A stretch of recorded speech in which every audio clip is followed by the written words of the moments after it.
Bom, continuando aqui com nossa série de tutoriais, nós vamos falar agora sobre a montagem de placas de circuito impresso. Antes disso, nós vamos apresentar algumas ferramentas, materiais de insumo e em si a gente vai apresentar tão somente que a gente vai poder apresentar o circuito que a gente vai fazer a montagem. E depois eu vou listar aqui para vocês os vídeos da montagem e testes realizados na nossa placa de circuito impresso. Então, em relação a ferramentas, eu vou apresentar algumas das principais que são utilizadas na montagem de placas de circuito impresso. Seriam alicates, o ferro de solda, o suporte de placa, pinça e o sugador. Então, o alicate. Existem alguns alicates que é interessante que o montador de placas de circuito impresso ele tenha em mãos quando for fazer a montagem dessa placa. Um é o alicate de bico reto. Ele é utilizado então para puxar ou dobrar eventualmente os terminais dos componentes. E o tamanho aqui indicado é talvez 4 polegadas e meia ou até o de 6 polegadas. São alicates aí pequenos, né, para montagem de placas eletrônicas. Um outro alicate útil é o alicate de corte. Esse, eu também chamado de alicate corte diagonal. Ele é utilizado para, obviamente, cortar fios e também cortar os terminais de componentes que a gente esteja montando. O tamanho indicado é de 5 ou 6 polegadas também. E uma ferramenta interessante que também considero importante que tenha assim em mãos é o alicate para desencapar fios. Muitas das placas que são utilizadas muitas das placas eletrônicas elas acabam tendo conectores e nesses conectores são montados fios. E para a montagem adequada desses fios, normalmente a gente precisa descascar. E fazer isso com estilete, com uma faca, pode ser até perigoso. E muitas vezes você acaba cortando o fio, tirando, enfim, a bitola, né, reduzindo a bitola do fio com esse corte adicional que você acaba fazendo. Então, para remover a capa, eu considero importante que você também disponha, tenha em mãos um alicate desencapar. Existem vários tipos. O interessante é esse que está aqui mais à direita, que você consegue regular, enfim, em função da bitola do fio, e consegue um corte, um descascamento mais preciso. Seguindo aqui na parte de ferramentas, chegamos talvez um item que seja um dos mais importantes, que é o ferro de solda.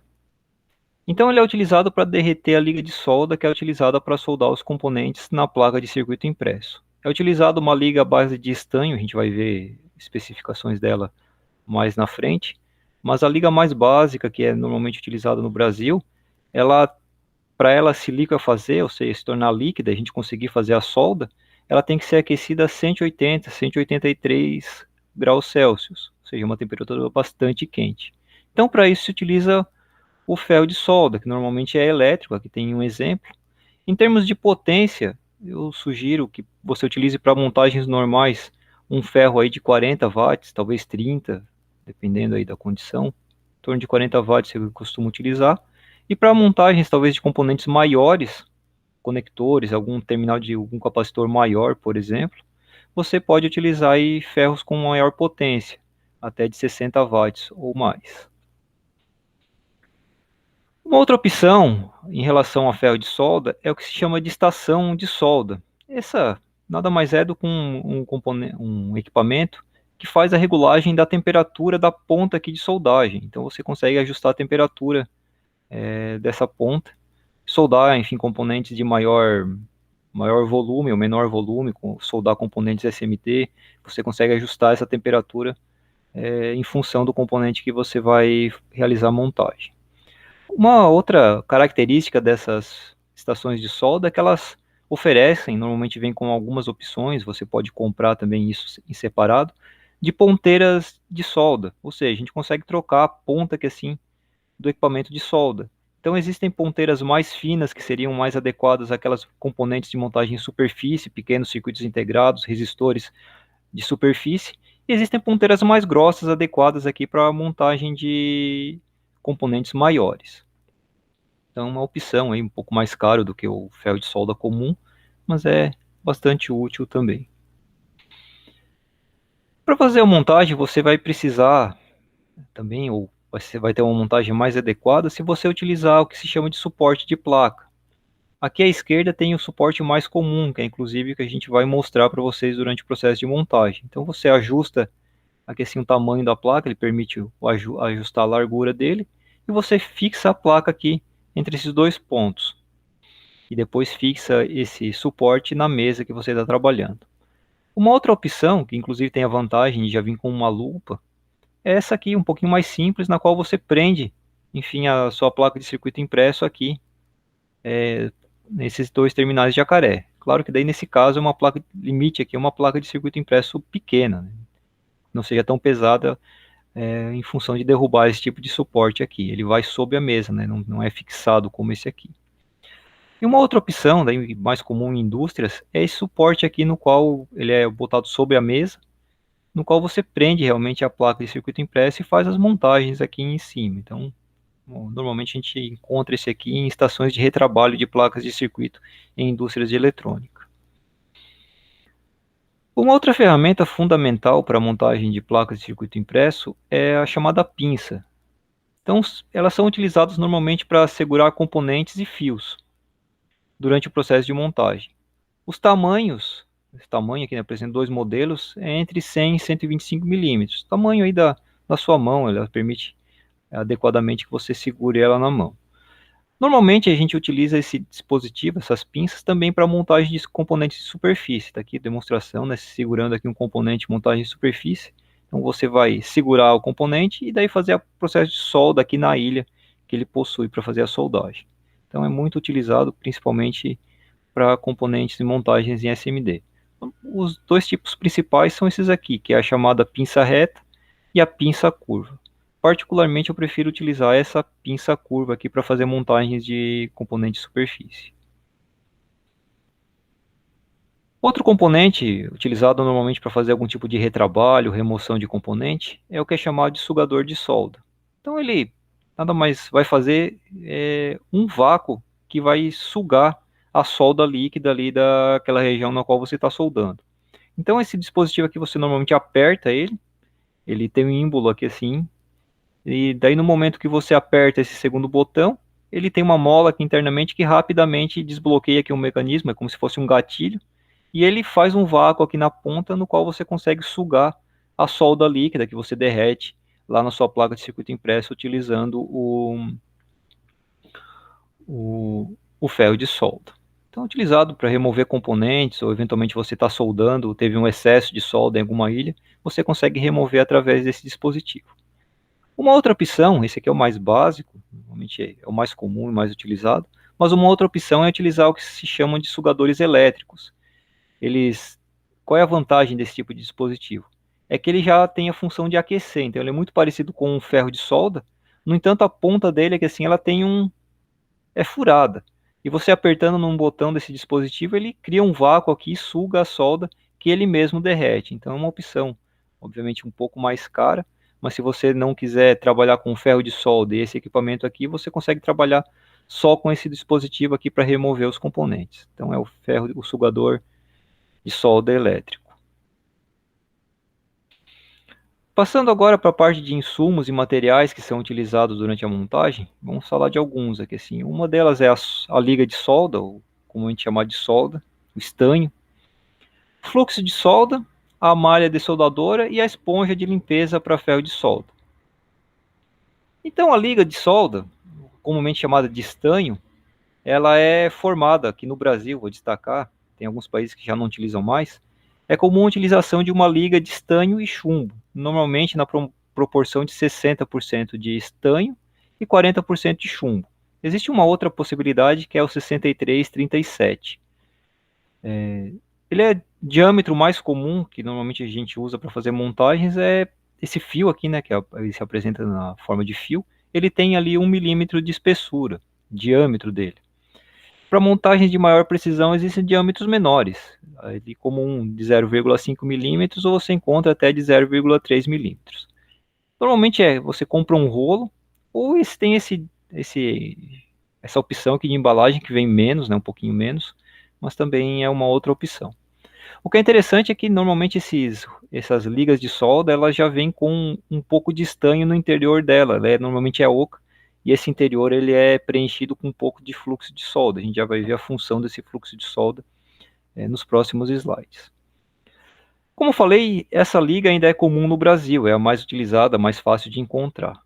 Mas o chumbo, ele tem, vamos dizer assim, por questões ambientais, ele não deveria ser jogado, descartado no meio ambiente, porque ele em contato com a água ácida e enfim, a chuva hoje, tem características ácidas, ela vai degradando esse material e ele vai sendo liberado, enfim, para o rio, terra e vai contaminando. Você não seria adequado, por exemplo, você beber uma água que teve contaminação de chumbo, né? Isso pode causar problemas de saúde para você posteriormente. Então, muitos países, isso estou falando dos Estados Unidos, toda a Europa, eles já têm adotado há um bom tempo, ali desde meados dos anos 2000 já, o que se chama de solda lead free. Ou seja, eles eliminaram o estanho, aliás, o chumbo dessa liga de estanho. As opções, né? Então, só para ter uma ideia, está aqui o nosso chumbo e estanho, mas existem outras opções, chumbo e cobre, chumbo e prata, que são as mais comuns. A questão em relação a isso é que, ao passo que você elimina o chumbo e adiciona outro material, você acaba elevando a temperatura de solda.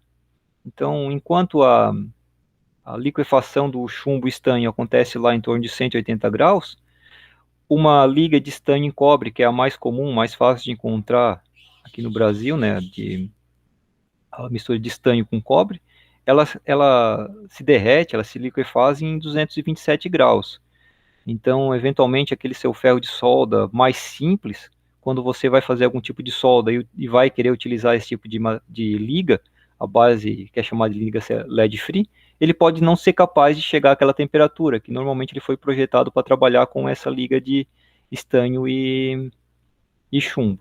Então, é aconselhável que quando você vai trabalhar com esse tipo de material, esse tipo de liga, você utilize realmente aquelas estações de solda, ou um ferro de solda de maior potência, senão você não vai conseguir derreter, ou vai derreter, o estanho vai ficar assim, o processo de soldagem vai ficar bem comprometido, porque você não vai ter temperatura suficiente para liquefazer essa liga.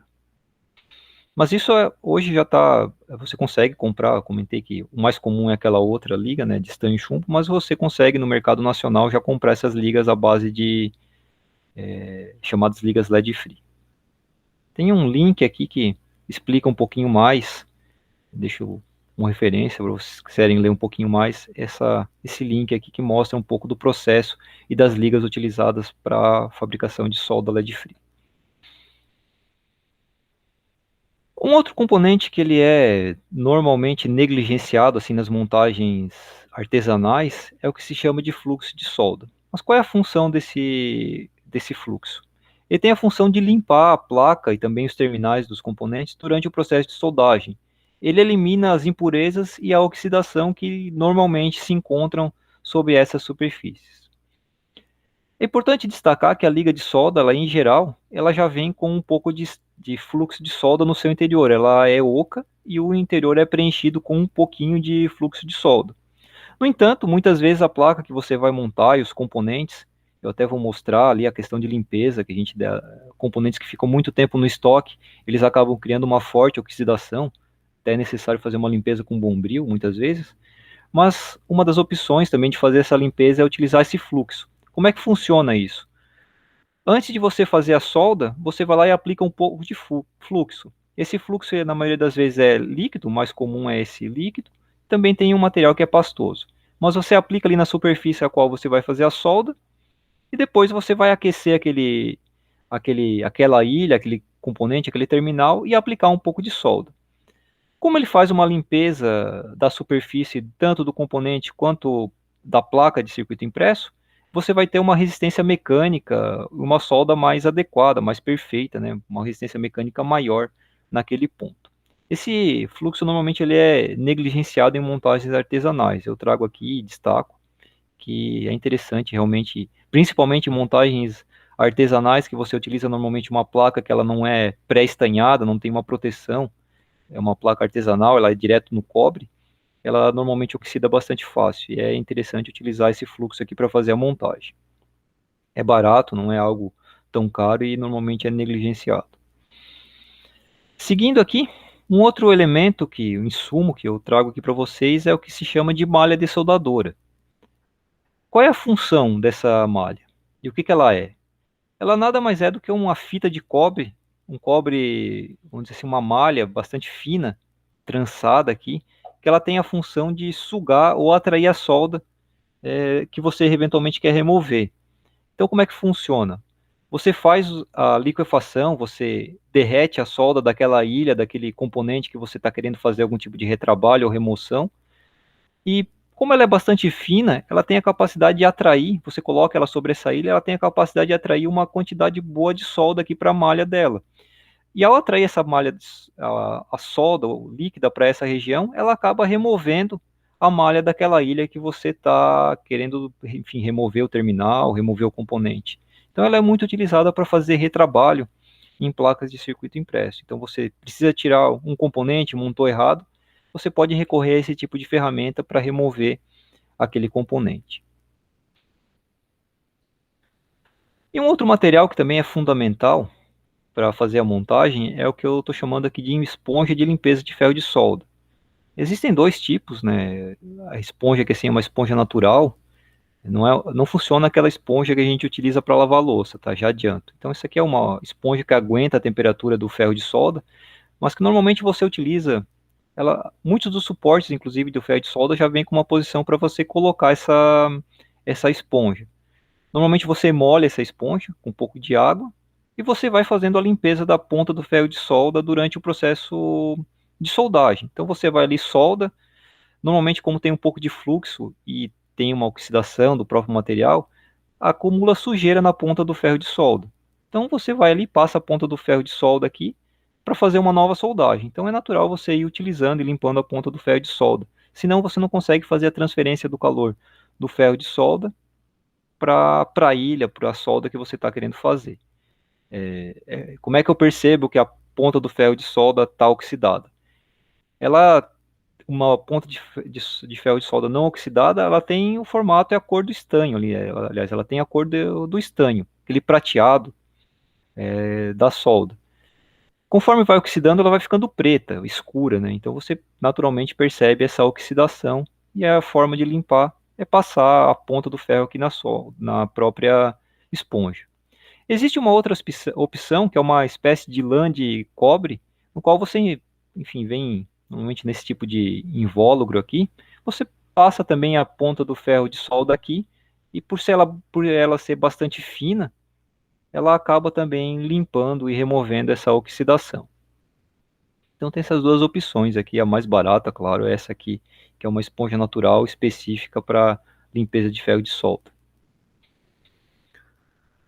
Bom, eu vou demonstrar como é que se faz a montagem de uma pequena placa de circuito impresso. Então eu vou utilizar aqui, a título de exemplo, um pequeno circuito que é composto por 4 diodos. Isso aqui é um retificador. Tem uma série de capacitores aqui que tem a função de filtro capacitivo. E na saída desse retificador com filtro capacitivo eu vou incluir um regulador de tensão do tipo CT8012. Então, na saída aqui, a gente vai ter uma pequena fonte regulada de 12 volts. A ideia é que a gente conecte aqui na entrada uma fonte de tensão alternada com um valor compatível já baixo, né? A gente não vai ligar aqui, por exemplo, 220, a gente vai utilizar aqui um transformador para baixar a tensão de 220 para, por exemplo, 12 volts em corrente alternada. Eu não fiz uma placa customizada, né, para fazer essa montagem, então eu vou utilizar aquelas placas ilhadas, elas já vêm com um furo para inserção dos componentes e vem aqui com uma pequena ilha de cobre no qual a gente consegue fazer a solda, e daí a gente vai fazendo a ligação conforme o circuito, conforme o esquemático que a gente tem aqui. Nesse caso eu vou seguir esse esquemático aqui. Então, esses vídeos eles vão estar, assim como esse, vão estar disponíveis lá no Siga e eu deixo aqui os links já, se vocês quiserem consultar e já irem assistindo. Então é isso. Até o próximo vídeo.